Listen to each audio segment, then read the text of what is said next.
Assalamualaikum.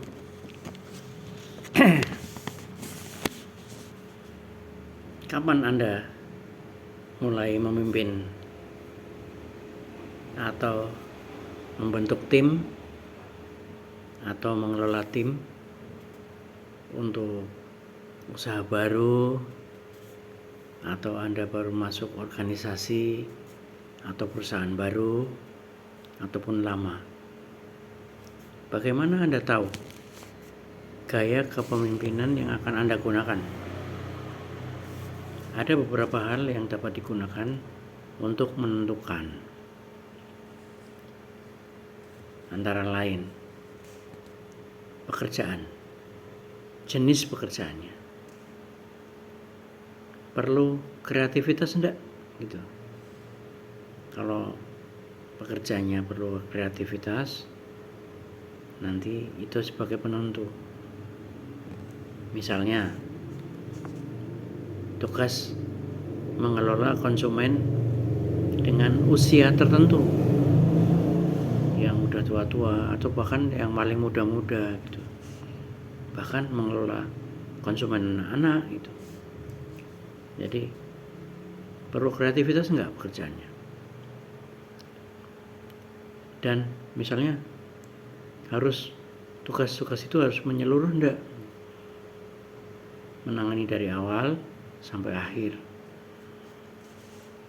menginformasikan jumlah pembayaran misalnya, mengambil uang tunainya,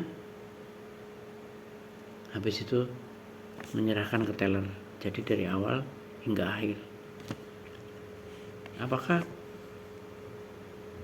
karyawan atau anggota tim harus bekerja secara mandiri atau tidak? Itu pertanyaan-pertanyaan yang dapat menentukan gaya kepemimpinan apa yang bisa Anda terapkan. Orang yang berbeda dengan tugas yang berbeda pasti butuh memimpinnya, caranya beda gitu. Bagaimana cara Anda tahu pendekatan mana yang paling baik untuk masing-masing tugas, masing-masing orang, dan masing-masing situasi? Yang pertama, tugas yang tingkat kerumitannya tinggi, tapi rendah otonominya. Jadi otonomi itu kan berarti kewenangan dari yang Anda beri tugas. Jadi kayak otonomi daerah itu kan kewenangan dari bupati sendiri, gubernur sendiri gitu. Jadi kalau pekerjaannya itu tingkat kerumitannya tinggi, tapi si staf Anda itu tidak Anda bebani dengan otonomi yang tinggi, itu tugas ini harus dikerjakan dengan cara yang spesifik. Ya, Anda butuh tim yang bermotivasi tinggi, butuh petunjuk, sering-sering ada petunjuk, butuh masukan, butuh interaksi, langsung Anda awasi gitu. Jadi ini butuh kepemimpinan yang mengarahkan, yang direktif. Direct itu kan mengarahkan. Jadi ada dua cara. Yang pertama adalah autokratif. Jadi autokratif ini cara kuno, Pak. Cara kuno, tapi efektif juga gitu. Jadi kasih instruksi aja tanpa penjelasan. Pokoknya ini kerjain ini kerjain ini. Jadi nurut aja. Tim itu nurut aja tanpa banyak pertanyaan. Memang anggota tim jadi agak tertekan, Pak. Tapi ini cocok untuk tugas-tugas yang emergensi. Ya kan? Masa mau kebakaran pakai diskusi? Ini langsung aja kamu bawa ember, kamu bawa air gitu. High risk, Pak. high risk juga, jadi resiko tinggi. Jadi pekerjaan yang resikonya tinggi, membawa uang tunai dalam mobil, itu kan high risk Pak. Jadi pokoknya jalanin aja instruksinya atasan. Ini cocok menggunakan cara otokratif. Jadi ciri-cirinya tadi instruksi tanpa penjelasan, ya kan, nurut tanpa pertanyaan. Tapi tadi di awal sudah ada syarat bahwa staf itu bermotivasi tinggi Pak.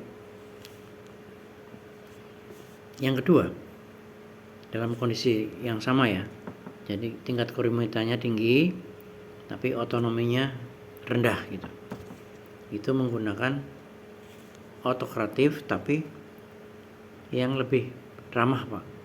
Otokratif yang lebih ramah, jadi lebih akomodatif, lebih toleran. Jadi ada instruksi, ada penjelasannya dulu, ya kan. Kalau yang otokratif murni kan perintah aja tanpa penjelasan, pokoknya jalanin aja. Yang kedua, kondisi kedua itu tugas yang tinggi kerumitannya masih sama, tapi tinggi otonominya kepada si pelaku kerja. Jadi ada tugas ya, tingkat kerumitannya tinggi, tapi Anda tugaskan kepada orang yang otonominya tinggi juga. Jadi Anda agak lepas, agak pasrah gitu. Nah, caranya itu ada dua, konsultatif sama partisipatif gitu. Konsultatif itu Anda tetap minta masukan di awal tugas. Anda terima masukan dari si A, si B, si C, si D, semuanya ngomong, ngasih masukan, tapi tanggung jawab dan mengambil keputusan akhir tetap Anda gitu ya. Nah, di sini ada syarat Pak. Jadi mereka dengan Anda itu sudah tingkat kepercayaannya tinggi. Jangan orang yang belum ada kepercayaan. Jadi masukan-masukan dari A, B, C itu ke Anda itu sudah sempurna Pak. Tidak ada yang disembunyikan. Jadi kalau mereka lagi bicara, jangan diinterupsi Pak. Kalau Anda interupsi, nanti mereka akan diam Pak biasanya Pak. Takut sama Anda. Segala macam perasaan kalau Anda interupsi. Biar selesai dulu. Dengarkan. Kalau enggak, nanti mereka pasti akan banyak diam ya Pak. Tidak mengeluarkan pendapatnya. Sedangkan mereka adalah orang yang udah trust, udah Anda percaya dan Anda dipercaya oleh mereka gitu. Nah, selain konsultatif itu adalah partisipatif Pak. Jadi partisipatif itu lebih dari konsultatif. Jadi mereka lebih proaktif lagi untuk memberi masukan, memberi ide apa aja gitu. Tanggung jawab juga lebih tinggi, partisipatif. Kontribusinya juga lebih tinggi. Jadi ide dari tim termasuk cara-cara untuk mencapainya. Pastikan ya Pak, bahwa tim tahu peran Anda, tahu kewenangan Anda. Jadi jangan bahasa leluconnya itu kan ada, saya sama Anda itu sudah enak, sudah kayak saudara. Nanti akhirnya mereka akan melonjak Pak. Jadi ini tadi kan tinggi otonominya, jadi Anda tetap harus memagari peran Anda. Bagaimanapun saya ini yang memutuskan loh Mas, saya pimpinan di sini. Jadi bebas tapi tidak melewati batas. Yang ketiga Pak, itu kerumitannya rendah, pekerjaannya simpel-simpel aja, dan otonominya juga rendah. Ini udah gampang Pak, ini jadi tim butuh petunjuk aja, kasih instruksi aja. Ini kamu ke Jakarta, kamu ke Bandung, ini kamu ini gitu. Jadi perintah aja. Karena pekerjaannya simple, gampang, dan otonominya rendah. Tanggung jawab tetap di saya loh ya. Gitu. Tanggung jawab tetap di saya. Yang terakhir itu adalah kerumitannya rendah, tapi tanggung jawabnya tinggi Pak. Misalnya apa?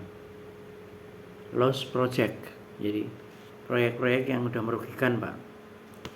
Katakanlah cuci gudang gitu ya, jual sampah-sampah gitu, jual barang-barang bekas itu orang yang Anda kasih tugas itu butuh bebas. Jadi ada dua cara, konsensus sama bebas gitu, bebas free gitu. Jadi kalau konsensus itu Anda bukan bos dia, seolah-olah Anda teman, seolah-olah Anda bukan teman, anggota tim gitu.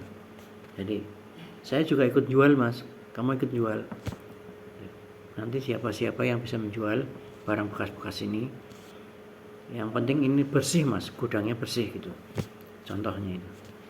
Atau bebasnya, bebas mau jual kapan, mau dengan cara apa, tapi Anda tetap hadir kalau mereka butuh bantuan, ya kan, akan lebih efektif lagi. Ini anggota tim adalah orang yang sudah termotivasi dan pinter, sehingga pekerjaan sampah jangan orang sampah yang mengerjakannya, tapi orang pinter. Mudah-mudahan bermanfaat. Assalamualaikum warahmatullahi wabarakatuh.